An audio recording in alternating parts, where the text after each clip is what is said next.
Bonjour à tous, je suis ravie de vous retrouver pour ce nouvel épisode où cette fois nous allons nous intéresser au thème de l'oral de VAE pour changer un petit peu. J'ai fait beaucoup de vidéos récemment sur le livret 2 et donc on va aider les candidats qui stressent un peu pour la présentation personnelle qu'il y a à réaliser lors de l'oral de VAE.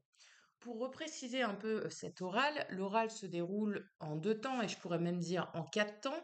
Il y a un temps auquel vous n'assistez pas, c'est la préparation de l'oral entre les membres du jury de VAE qui ont lu votre livret 2, qui ont chacun noté des éléments, une tendance, des avis. Il y a une mise en commun qui se fait entre ces membres avec un avis qui ressort plus ou moins de cette première lecture, des questions qui sont préparées. Souvent, chacun posera ces quelques questions en fonction du nombre de personnes qu'il y aura dans votre jury de VAE. Donc ça, c'est la partie que vous ne voyez pas.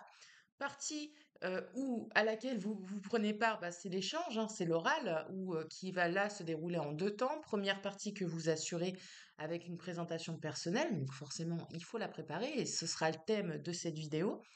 Deuxième partie, questions-réponses avec le jury de VAE. Ces questions pourront porter évidemment sur votre livret 2, mais pas que. Ça peut concerner des expériences que vous n'avez pas valorisées et qui sont évidemment en lien avec le livret 2. Ça peut être également sur des connaissances à avoir sur le diplôme visé, votre domaine d'activité, votre champ d'expertise. Bref, autant d'éléments qu'il convient évidemment d'anticiper et de préparer en amont. Et puis un quatrième temps où là, effectivement, vous n'y assistez pas non plus, sauf pour les licences et les masters qui ont en règle générale une délibération immédiate avec le résultat. Mais pour les autres diplômes, vous quittez la pièce une fois l'oral terminé.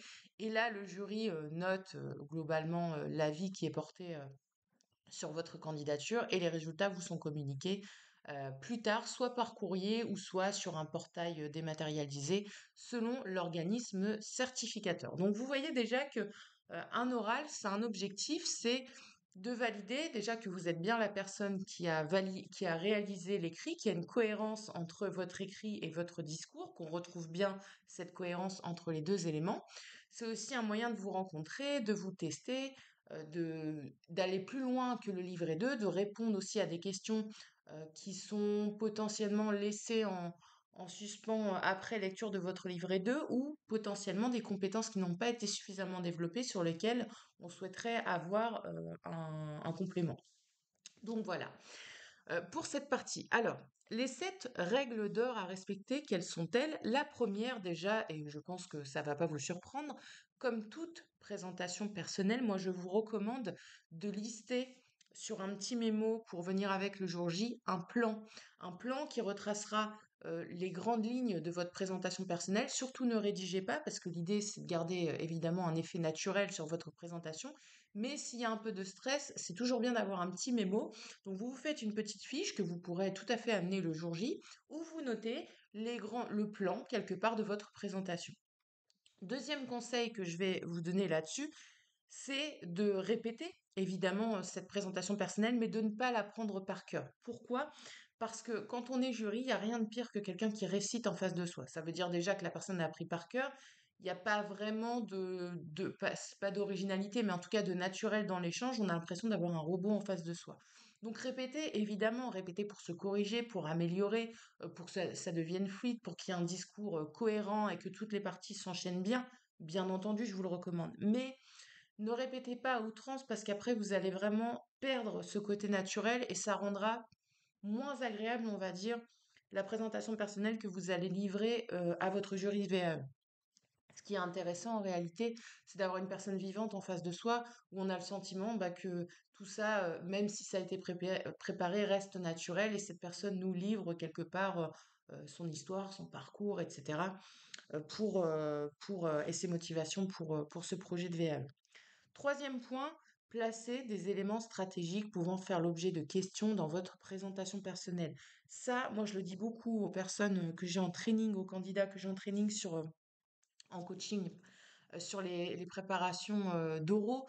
Euh, une présentation personnelle, ça se pense. Si, admettons, vous n'avez pas développé volontairement certaines expériences parce qu'une seule suffisait et que ça allège quelque part le travail rédactionnel pour la VAE, très bien.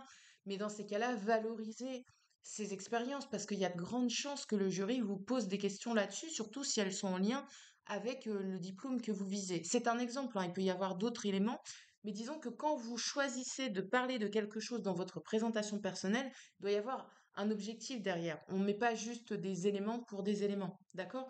Donc ça doit être construit, ça doit être logique, ça doit être fluide, et vous pouvez glisser quelques petites infos comme ça pour générer des questions lors de l'oral qui va suivre lors de l'échange, et ça vous donne autant de questions à moins anticiper, si je puis dire, parce que là, pour le coup, vous saurez y répondre. Donc, ça peut être stratégique, et ça, c'est un petit conseil que je vous recommande, surtout si vous le préparez seul.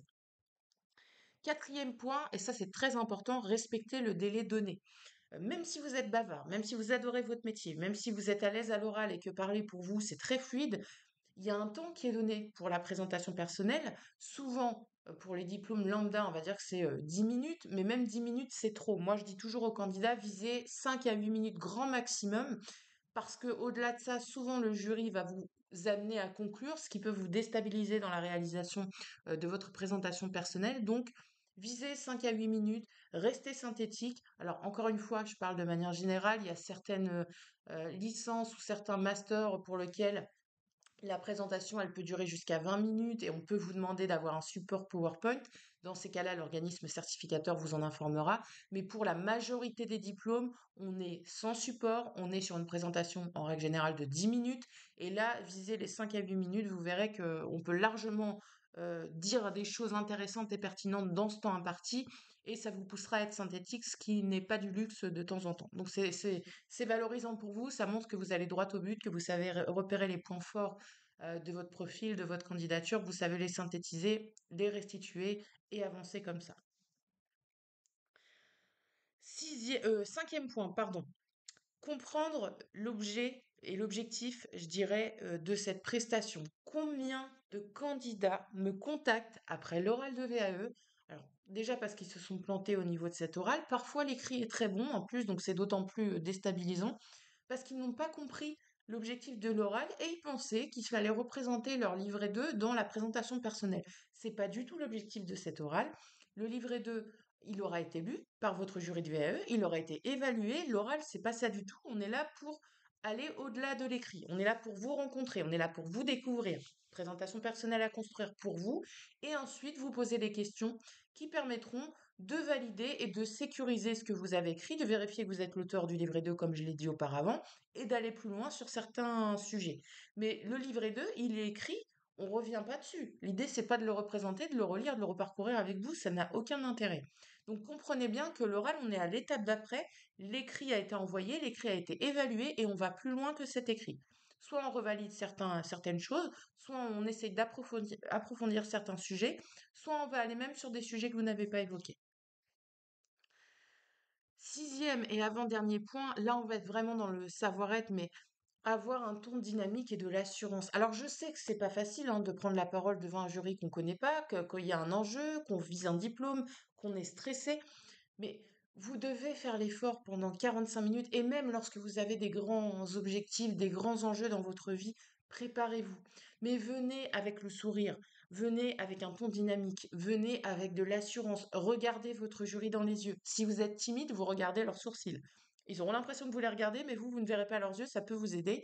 Moi, c'est un truc qui m'a aidé quand j'étais plus jeune, j'étais très introvertie et j'utilisais ce petit subterfuge pour me permettre de regarder les gens dans les yeux alors que ça me terrorisait à l'époque. J'ai fait du chemin depuis, évidemment, mais si vraiment ça vous fait peur, balayez le regard avec le jury, regardez votre jury, mais en tout cas les épaules redressées, les pieds bien ancrés dans le sol, vous avez un discours posé, vous parlez tranquillement, ne prenez pas un TGV avec votre voix, et le fait de répéter, ça va vous sécuriser, ça va vous donner confiance, d'accord? Et puis, à côté de ça, et ce sera mon dernier point, n'oubliez pas que ce n'est pas l'issue de la VAE qui va dévaloriser tout ce que vous avez fait dans le temps. Et ça, c'est très important. Gardez bien en tête, ce sera la septième règle d'or, que votre expérience professionnelle, ce n'est pas parce que vous avez une validation partielle ou une invalidation qu'on jette cette expérience à la poubelle. Il faut bien comprendre que ça veut simplement dire qu'entre l'exercice de démonstration qui était attendu pour la VAE et ce que vous avez produit, il peut y avoir des petits manques et ce sont ces petits manques qui vont générer des validations partielles ou des invalidations. Donc il faut bien comprendre et dissocier le fait que ce n'est pas vous, en tant que personne, qui êtes rejeté en tant que professionnel, que vos compétences sont à jeter, etc. Ce serait extrêmement violent et c'est pas du tout ça que ça veut dire. Ça veut simplement dire que vous n'avez pas forcément compris l'exercice attendu ou qu'il y a des petites choses qui ont été oubliées ou qu'il y aurait pu avoir une analyse différente, un développement différent, des compétences parfois oubliées. Et c'est ça qu'il faut retravailler. Et dans la vie, en règle générale, ne prenez pas les choses personnellement à votre encontre, je dirais. Vous allez faire des choses, parfois vous allez apprendre, parfois vous allez réussir, parfois vous allez mettre un peu plus de temps pour atteindre un objectif. Ça ne remet pas en cause vos qualités, ça ne remet pas en cause vos compétences, ça veut simplement dire que parfois, sur certains objectifs, sur certains projets, on a besoin de plus de temps pour réussir, on a besoin de plus de temps pour comprendre les objectifs, les enjeux, les règles, se les approprier et jouer avec ces règles pour gagner la partie. C'est tout ce que ça veut dire. Donc prenez de la distance aussi par rapport à ça, vous ne jouez pas votre vie là-dessus, d'accord? Oui, c'est un diplôme, oui, ça peut vous permettre plein de choses dans la vie, on est bien d'accord là-dessus, mais ne vous mettez pas dans un état de stress, faites-vous confiance, respectez-vous aussi. Vous avez un parcours qui vous est propre, vous avez une candidature qui est singulière, vous venez de défendre quelque chose, le projet de votre vie professionnelle devant un jury qui doit l'évaluer, c'est le jeu, c'est soumis à l'évaluation, donc à partir de là, il y a un résultat, mais gardez de la distance et ne mettez pas de l'émotion là-dedans. Prenez les choses factuellement, on est sur un diplôme, on est sur un référentiel de compétences, j'ai réalisé un écrit qui développait ses compétences, je le soutiens quelque part par une présentation personnelle à l'oral, puis je réponds aux questions du jury, de là sortira un résultat, j'en prends connaissance et à partir de là j'avance. Et si vous faites les choses comme ça, déjà ce sera moins douloureux, en cas de validation partielle ou d'invalidation. En cas de validation, c'est super, évidemment. Mais même dans la vie, ça vous aidera à faire ce pas de côté, prendre un peu de distance par rapport aux choses, ne rien prendre personnellement et vous dire qu'après tout, c'est dans le cours de la vie. Il y a des choses qui se passent bien, il y a des choses qui prennent plus de temps. Et c'est simplement comme ça. Donc voilà les 7 règles d'or que je voulais vous donner pour votre présentation personnelle. J'espère que cette vidéo vous aura été utile et qu'elle vous donnera confiance en tout cas pour ce dernier rendez-vous avec le jury de VAE. Et quant à moi, je vous retrouve avec plaisir dans un prochain épisode très bientôt. À bientôt!